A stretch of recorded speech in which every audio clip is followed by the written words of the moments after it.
Hello and welcome to another edition of Open to Question, a conversation that dwells on politics and policy matters. Now, within this series, we have planned a new set of conversations that will focus on the general elections that are approaching, general elections slated for 2024. Our first conversation in this series is with Mr. K.C. Tyagi. Thank you very much. The Secretary General of the Janata Dal United, as well as its chief spokesperson. The Janata Dal United, as we all know, is headed by Bihar Chief Minister Nitish Kumar, who has been a key player over the last year in the efforts to bring all opposition parties onto one platform. In your view, what will be the most important factor for winning the elections next year? Will it be leadership, a common agenda, your communication strategy, or sharing of seats, that is one India candidate in every seat? इनमें से कोई भी नहीं। हाँ, जो वायदे उन्होंने किए थे 2014 में, जो अन्ना आंदोलन से जो उत्पन्न डिसकंटेंट था मासेस में, उसकी सवारी करके एक स्टेबल और ईमानदार गवर्नमेंट में दूंगा ऐसा करके 2014 में आए थे। और कोई वायदा नहीं था जो उन्होंने जनता से ना किया।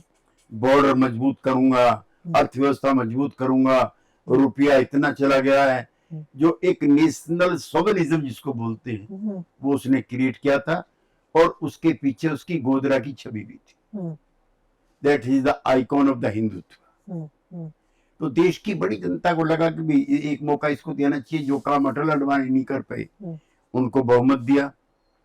जो भी वायदे किए थे, यहाँ 750 किसानों को मरते हमने देखा है एमएसपी को लेकर के। He is on record on saying कि मैं एमएसपी प्लस 50% दूंगा स्वामीनाथन फार्मूले के तहत। पिछले महीने जो गेहूं के दाम तय हुए हैं वो 3.5%। लेकिन जुमलेबाजी में और रिथोरिक्स में उनका कोई जवाब नहीं है। वो इसको कहते नहीं है दिस इज एमएसपी प्लस 50%।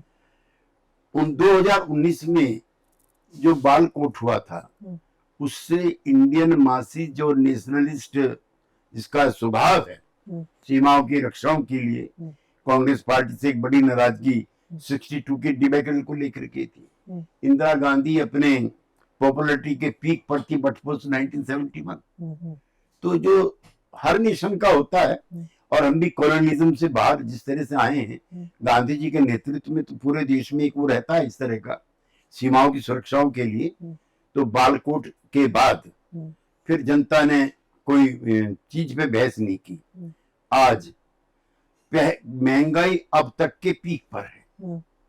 जो 2 करोड़ रोजगार 3 करोड़ रोजगार का वायदा कहते एकदम झूठा, किसी को रोजगार नहीं मिल रहा, छटनी हो रही है। और द वर्स्ट इज वर्स्ट, जितनी पब्लिक सेक्टर अंडरटेकिंग थी, मैं उसका मेंबर रहा हूं इसलिए आपसे ऑन रिकॉर्ड कहना चाहता हूं कि एयरपोर्ट अथॉरिटी ऑफ इंडिया ये कभी भी घाटे का उपक्रम नहीं था। इसको बेच दिया, कोई चीज बची नहीं है तो जो बेचने के लिए बची हो देश में। और इसमें एक और खराबी होती है, पब्लिक सेक्टर में जब हम होते हैं तो SC ST बैकवर्ड इनके बच्चों को नौकरी भी मिलती है। जब ये चीजें प्राइवेटाइज हो जाती हैं तो वहां को रिजर्वेशन भी नहीं है, लिहाजा जो weaker section of the society है उनके भी क्लास इंटरेस्ट पे या कास्ट इंटरेस्ट पे ये सीधा साधा हमला है। तो आज जो सवाल है वो 2014 से भी भिन्न है, 2019 से भी भिन्न है, और लोग अब उब भी गए हैं कि enough is enough now. Okay. So you're saying that you don't really have to do very much. नहीं, I disagree with you. इन 10 सालों में एक तो उनके संगठन को उन्होंने बढ़ाने का काम किया। कोई गांव जमीन में तो चूंकि साथ रहे इसलिए मैं आपसे कह सकता हूँ, कोई जगह नहीं है जहां उनका वर्कर घूम ना रहा हो, काम न कर रहा हो। दूसरा, रिसोर्सेज उन्होंने बहुत इकट्ठा किया। आपको ताज्जुब होगा, देश का कोई जिला नहीं है जहां बहुत आलीशान दफ्तर उनके पास नहीं, और वेल फर्निश्ड और पैसा वैसा सब लगा करके। तो उसको ऑफिस को भी आप कम्युनिकेशन का एक सेंटर मानिए, उनके पास है। दूसरा, जो एक उन्होंने नई जो परिभाषाएं घड़ी हैं ये जो इंडियन ट्रेडिशंस थी सेकुलरिज्म की, उसको उन्होंने नकार दिया। ऐसे ऐसे लोगों के भाषण कराए जाते हैं, और जब हम करते हैं, मांग करते हैं, एक मौका आया, 2 मौके थे जब ये अपने आप को करेक्ट कर सकते थे नरेंद्र मोदी। काउ विजिलेंट के नाम पर जब दर्जनों कई सौ लोग मारे गए, एक मौका था, प्रधानमंत्री कह सकते थे, उन्होंने कहा भी था कि जो काउ विजिलेंट में कुछ गुंडे लोग उस दिन ये स्कोर कर सकते थे, नहीं किया। ऐसा दुनिया में कोई रेस नहीं है, कोई भी रेस नहीं है बैकवर्ड से बैकवर्ड जो अपने आइकॉन को भूल जाए। क्या कल्पना कर सकती हैं आप कि 1917 के बाद लेनिन मारा जा सकता है रूस में? क्या आप कल्पना करती हैं कि 48 के बाद माओ सेतुंग मर सकता है, जो उनकी क्रांति का नायक था? ये इसी देश में है कि 47 के 6 महीने बाद हमने अपने फादर ऑफ द नेशन को मार दिया, और जो मारने वाला है उसकी एमपी प्रशंसा कर रही है। जो भोपाल की एमपी है वो नथुराम गोडसे को वर्शिप कर रही है। प्रधानमंत्री ने थोड़ा सा साहस दिखाया, मैं इससे नाराज हूं और इसे मैं कभी माफ नहीं करूंगा, लेकिन उनके साथ रोज गलबैया फोटो खींच रही। तो ऐसा कभी नहीं हुआ। तो ये जो एटमोस्फेयर बना है, ये भी माफ करना, मैं थोड़ा विदेश के इतिहास भी पढ़े हैं, it leads to fascism. This is undemocratic. So would it be correct to say that when you go into these elections, you will be focusing more on ideology, on the sort of shrinking space for dissent, free media, attacks by Hindu nationalists, rather than on the struggling economy, growing unemployment, or will you be?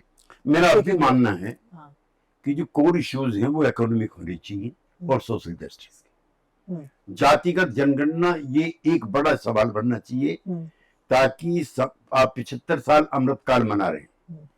देश के हर समूह को, every section of the society को पता होना चाहिए कि उसका कितना सोशो इकोनॉमिक एम्पावरमेंट हुआ है, कैसे समृद्धि के कुछ टापू बने। 91 के जो इकोनॉमिक रिफॉर्म से उसका फायदा हुआ, लेकिन मुट्ठी भर लोगों को हुआ है। एक तो हम चाहते हैं कि इस पर भी बहस हुई, चुनाव का मुद्दा हो। किसानों के सवाल, अभी 52% आदमी खेती पर आधारित है। अभी पूरे देश में बाढ़ और सूखे की स्थिति है, जगह जगह पर प्रदर्शन, जुलूस, हड़ताल हो रहे हैं। मुझको याद है कि एक बार हरियाणा में ओले पड़े थी, चौधरी देवीलाल मुख्यमंत्री थे, मैं भी उनके साथ गाड़ी में बैठ के गया था। उन्होंने पूछा अपनी देसी भाषा में कि अगर इसमें गेहूं पैदा होता तो कितने रुपए का होता? उन्होंने कहा 2000 का। उन्होंने कहा तहसीलदार से 2000 रुपए दो। तो जो प्रो पीपल, प्रो फार्मर जो गवर्नमेंट होती है, उनके नतीजे ऐसे होते हैं। किसानों के जुलूस निकल रहे हैं, पूरी चंडीगढ़ हाईवे बंद है, पूरा रोहतक हाईवे बंद है, कई किसानों की मौत हो चुकी है। जब किसान प्रोड्यूस करता है, एमएसपी तय होती है, उसको एमएसपी पे दाम नहीं मिलता, वो तब लुटता है। अगर उसके प्रोड्यूस के दाम जरा से बढ़ जाए, चाहे टमाटर हो चाहे प्याज हो, तो आप उसके एक्सपोर्ट पर भी 40% का जुर्माना लगा दोगे। तो this government is anti rural, anti peasant also. तो ये सवाल जो हैं, ये प्रमुख सवाल होंगे। जो और सवाल है वो इंटेलेक्चुअल लेवल के हैं, जो शहरों के पढ़े लिखे लोगों के काम के। जो गरीब किसान को सेंटर स्टेट रिलेशन से कोई मतलब नहीं, उसको हाँ डेमोक्रेसी के ऐसा जरूर है जिसके लिए हमारे पुरखों ने भी कुर्बानी दी, आजादी के लिए, डेमोक्रेसी के लिए। और इसको चुनाव में से पहले भी, चुनाव के बाद भी, जो सेकुलरिज्म है उसको कैंपेन के रूप में चलाने की जरूरत है। वो हमारे कॉन्स्टिट्यूशन का कोर है। संविधान की पहली जो सफा है उसमें लिखा we the people of India ... तो उसकी भी कैजुअलिटी हो रही है, उसको भी खत्म करने का प्रयास हो रहा है। लेकिन चुनाव के मुख्य मुद्दे आर्थिक और सामाजिक होंगे, ये मैं कहना चाहता हूँ। Thank you so much, Mr. Tyagi. It's been a great pleasure talking to you. Thank you.